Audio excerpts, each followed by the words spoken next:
नमस्कार. निवेदक विठ्ठल पवार या माझ्या यूट्यूब चॅनलमध्ये आपल्या सर्वांचं मनपूर्वक स्वागत करत आहे. गुणवंत विद्यार्थी सत्कार समारंभाच्या कार्यक्रमाचं भाषण त्या प्रसंगी कसं करावं याबद्दलचाच हा व्हिडिओ आहे. तत्पूर्वी निवेदक विठ्ठल पवार या यूट्यूब चॅनलवर जर आपण नवीन असाल तर माझ्या यूट्यूब चॅनलला आपण सबस्क्राईब करायला विसरू नका. चला तर पाहूया गुणवंत विद्यार्थी सत्कार समारंभाच्या प्रसंगी भाषण कसे करावे. नमस्कार.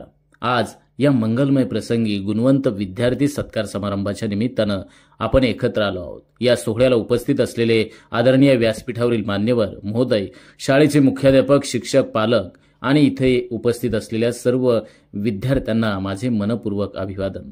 आजचा दिवस अत्यंत प्रेरणादायी आहे, कारण आपण आपल्या गुणवंत विद्यार्थ्यांचा सन्मान करून त्यांच्या यशाला एक नवा आयाम देत आहोत. हा सोहळा फक्त विद्यार्थ्यांचा सन्मान करणारा नाही, तर त्यांच्या पुढील यशस्वी वाटचालीसाठी ऊर्जा निर्माण करणारा आहे, त्यांना शैक्षणिक बळ देणारा आहे. महोदयांनी दरवर्षी आयोजित केलेला हा सत्कार सोहळा विद्यार्थ्यांना प्रोत्साहन देण्याचं माध्यम बनला आहे आणि याबद्दल त्यांचे मनापासून आभार मानावे तितकेच थोडे आहेत. प्रिय विद्यार्थ्यांनो, तुमचे यश हा केवळ तुमच्या मेहनतीचा परिणाम नाही, तर त्यामागे तुमच्या आईवडिलांचं प्रेम, शिक्षकांचं मार्गदर्शन आणि कुटुंबाचं पाठबळही आहे. यश ही कधीही सहज मिळणारी गोष्ट नाही. त्यासाठी अथक परिश्रम, चिकाटी, आत्मविश्वासाची गरज असते. पण यश मिळाल्यावर त्याला योग्य प्रकारे जपणं देखील मला वाटतं तितकंच महत्त्वाचं आहे. तुमची यशस्वी वाटचालीसाठी काही विचार मांडायचे आहेत. जगातील प्रत्येक यशस्वी व्यक्तीनं मोठी स्वप्न पाहिली पाहिजेत आणि ती स्वप्न तुम्हाला तुमच्या ध्येयाकडे नेतील. अपयश हा यशाचा पहिला टप्पा आहे. अपयश तुमचं आयुष्य थांबवत नाही, उलट ते तुमचं पुढचं पाऊल मजबूत करत असते. शिक्षणात सातत्य, नवीन कौशल्य आत्मसात करणं आणि आपल्या कमतरतांवर काम करणं हे तुमच्या यशाचा पाया आहे.